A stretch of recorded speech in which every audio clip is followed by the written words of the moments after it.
ಮೇಲೆ ಏನ್ ನಡೆಯುತ್ತೋ ಅದನ್ನ ಎಜುಕೇಶನ್ ಅಂತಾರೆ ಫಾರ್ಮಲ್. 6 ವರ್ಷದ ಮುಂಚೆ ನಡೆಯೋದನ್ನ ನಾನ್ ಫಾರ್ಮಲ್ ಇನ್ಫಾರ್ಮಲ್ ಎಜುಕೇಶನ್ ಅಂತ.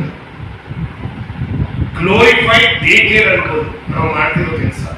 ಬಟ್ ಅದರಲ್ಲಿ ಸ್ವಲ್ಪ ಜಾಸ್ತಿ ಕೊಡಿ ಅಂತ ಪ್ರೊಟೆಸ್ಟ್ ಮಾಡ್ತೀವಿ ಅಷ್ಟೇ. ಎಲ್ಲ ಇದೆ ಪ್ರಾಬ್ಲಮ್ ಆಗುತ್ತೆ ಸರ್. ನಮ್ಗೆ ಸ್ಕೂಲ್ ನಮಗ್ ಮಾತ್ರ ತೊಂದರೆ ಇಲ್ಲ. ಈಗ ಕಂಡೀಷನ್ಸ್ ಅಲ್ಲ ನಿಯಮ ಇತ್ತು. ಅದರಲ್ಲಿ ಏನಿತ್ತು, ಒಂದು ಮಗುವಿಗೆ 1 ಸ್ಕ್ವೇರ್ ಮೀಟರ್ ಸ್ಥಳ ಅಷ್ಟನ್ನ ಮಾತ್ರ ಇಟ್ಟು ನೀವು ಸ್ಕೂಲ್ ನಡೆಸಬಹುದು. 30 ಮಕ್ಕಳಿದ್ರೆ 30 ಮಕ್ಕಳಿದ್ರೆ ಒಂದು ಕೊಠಡಿ, ಆ ಕೊಠಡಿಯಲ್ಲಿ ಎಲ್ಲಾ ಮಕ್ಕಳಿಗೂ 1 ಸ್ಕ್ವೇರ್ ಮೀಟರ್ ಆ ಥರ ಜಾಗ ಬೇಕು. ಇದಿಷ್ಟೇ ನಮಗಿದ್ದು 3 ವರ್ಷದ್ದು ನಮ್ಮ ಲೀಸ್ಟ್ ಅಷ್ಟ.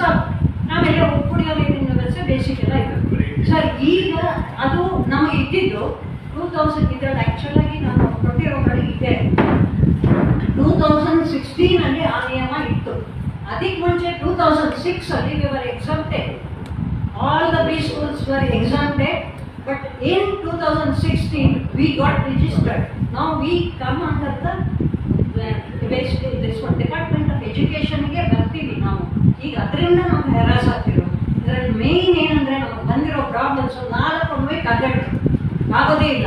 2000 ಸ್ಕ್ವೇರ್ ಕೊಟ್ಟು ಎಲ್ಲಿಂದ ತರೋದು? 20 ಸ್ಕ್ವೇರ್ ಮನೆ, 20 ಸ್ಕ್ವೇರ್ ನಿವೇಶನ ನಮಗೆ ಅಷ್ಟೊಂದು ತಗೊಂಡು ಬಾಡಿಗೆ ತಗೊಂಡು ಮಾಡೋ ತಾಕತ್ತಿಲ್ಲ. ಮತ್ತೆ ಇನ್ನೊಂದು ಏನಂದ್ರೆ 30 ವರ್ಷಕ್ಕೆ ಯಾರು ಇರಿಸ್ಕೊಡಲ್ಲ ಸರ್ ಹೇಳಿ. ಮತ್ತೆ ಇನ್ನೂ ಒಂದು ಏನಿದೆ ಅಂತಂದ್ರೆ one more thing is land conversion ಅಂತ ಕೇಳ್ತಾರೆ. ಅಂದ್ರೆ DC land conversion for educational purpose. ನಾವು ಎಜುಕೇಶನ್ ಪರ್ಪಸ್ಗೇನೆ DC ಲ್ಯಾಂಡ್ ಕನ್ವರ್ಷನ್ ಮಾಡಿ ಯಾರು ಮನೆ ಕಟ್ಕೊಡ್ತಾರೆ ನಮಗೆ? ಇದು ಸಾಧ್ಯನಾ? ಇದು ಸಾಧ್ಯವೇ ಇಲ್ಲ. ಆಮೇಲೆ ಈಗ ನಮಗೆ 20-30 ಮಕ್ಕಳು ಇಟ್ಕೊಳ್ತೀವಿ. ಒಂದು LKG ನಡೆಸೋದ್ರಲ್ಲಿ LKG 10 ಜನ ಇರ್ತಾರೆ.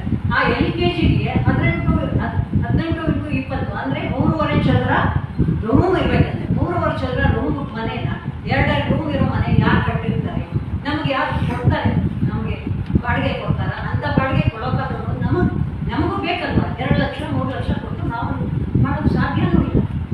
ಅವ್ರು ಅಷ್ಟೊಂದೆಲ್ಲ ನೋಡಿ ನಾವು ಮಾಡೋ ಸಾಧ್ಯ. ದಿಸ್ ಇಸ್ ದ ಮೇನ್ ನಮ್ಗೆ ಇರೋ ಇಶ್ಯೂನೇ ಇದು ಸರ್. ಈಗ ಬೆಂಗಳೂರು ಒಟ್ಟಾರೆ ಎಷ್ಟು ಸ್ಕೂಲ್ಗಳಿದೆ? ಏನಿತ್ತು ಸರ್? ಮೇಡಮ್ ಇಲ್ಲಿ ಸರ್ಕ್ಯುಲರ್ ಕೊಟ್ಟಿದ್ದೀವಿ. ಹಳೆ ಕಂಡೀಷನ್ಗಳು ಹಳೆ ಕಂಡೀಷನ್ ಅಮ್ಮ ಈಗ ಹೊಸದು ಸರಿ ಸರ್. ಈಗ ನಿಮ್ಮ ಮುಂದಿನ ನಡೆ ಏನು? ಒಂದು ಪ್ರಿನ್ಸಿಪಲ್ ಸೆಕ್ರೆಟರಿ ಕಮಿಷನರ್ ಅವ್ರ ಮುಂದೆ ನಿಂತ್ಕೊಂಡು ದಯವಿಟ್ಟು ಒಂದು ಏನಾದ್ರು ರೀತಿ ನಮಗೆ ಮಾಡ್ಕೊಡಿ ಅನ್ನೋದು. ಇನ್ನು ಯಾರಿಗೂ ಮನವಿ ಕೊಟ್ಟಿಲ್ವಾ? ಕೊಟ್ಟಾಗಿದೆ. ಯಾರು ಕೊಟ್ಟಿದ್ದೀರಾ? ಕಮಿಷನರ್ ಆಗಿದೆ, ಎಜುಕೇಶನ್ ಮಿನಿಸ್ಟರ್ ಆಗಿದೆ, ಪ್ರಿನ್ಸಿಪಲ್ ಸೆಕ್ರೆಟರಿ ಆಗಿದೆ. ನಿಮ್ಗೆ ಏನಿದೆ ರಿಪ್ಲೈ ಬಂದಿದೆ? ಎಜುಕೇಶನ್ ಮಿನಿಸ್ಟರ್ ಮೀಟ್ ಮಾಡಿ ಪ್ರಿನ್ಸಿಪಲ್ ಸೆಕ್ರೆಟರಿ ಜೊತೆ ಕೋಆರ್ಡಿನೇಟ್ ಮಾಡಿದ್ರು. ಪ್ರಿನ್ಸಿಪಲ್ ಸೆಕ್ರೆಟರಿ ಜೊತೆ 3ನೇ ಮೀಟಿಂಗ್ ಆಗಿದೆ. ಏನ್ ಸರ್ ರಿಪ್ಲೈ ಬಂತು ನಿಮಗೆ? ನೆಕ್ಸ್ಟ್ ಮೀಟಿಂಗ್ ಅಲ್ಲಿ ಕಮಿಷನರ್ ಕರಿತೀನಿ, ಒಟ್ಟಿಗೆ ಕೂತ್ಕೊಂಡು ಮಾತಾಡೋಣ. ಯಾವಾಗ ನೆಕ್ಸ್ಟ್ ಮೀಟಿಂಗ್? ಇವಾಗ 27ನೇ ತಾರೀಕು ಫೈನಲ್ ಹೇಳಿದ್ದಾರೆ. ಅದ್ರ ಮಧ್ಯೆ ಕಮಿಷನರು ಚೇಂಜ್ ಆದ್ರು ಸರ್. ಈಗ 27ನೇ ತಾರೀಕು ಅವರು ಒಪ್ಪಲ್ಲ, ನಾವೇ ಕ್ಲೋಸ್ ಮಾಡ್ಬಿಟ್ಟು ಯಾಕೆ? ಪೇರೆಂಟ್ ಗಳಿಗೆ ಏನಾದ್ರು ಮಾಡಿ. ಯಾಕೆ ನಿಮ್ಗೆ ಲೀಗಲ್ ಒಂದು ಚಾನ್ಸ್ ಇದೆ ಅಲ್ವಾ?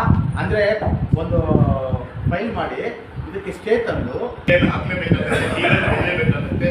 ಇಲ್ಲ ಧರಣ ಪ್ರೊಟೆಸ್ಟ್ ಸ್ಕೂಲ್ಗಳು ಕ್ಲೋಸ್ ಮಾಡಿ ಪೇರೆಂಟ್ಗಳಿಗೆ ತೊಂದರೆ ಕೊಟ್ಟು ಪೇರೆಂಟ್ಗಳು ಹೋಗ್ಬಿಟ್ಟು ಗವರ್ಮೆಂಟ್ ಕೇಳಬೇಕಾಗತ್ತೆ. ನಮ್ಗೆ ಕಷ್ಟ ಆಗ್ತಿದೆ, ಯಾಕೆ ಈ ತರ ಮಾಡ್ತಿದ್ದೀರಾ ಅಂತ.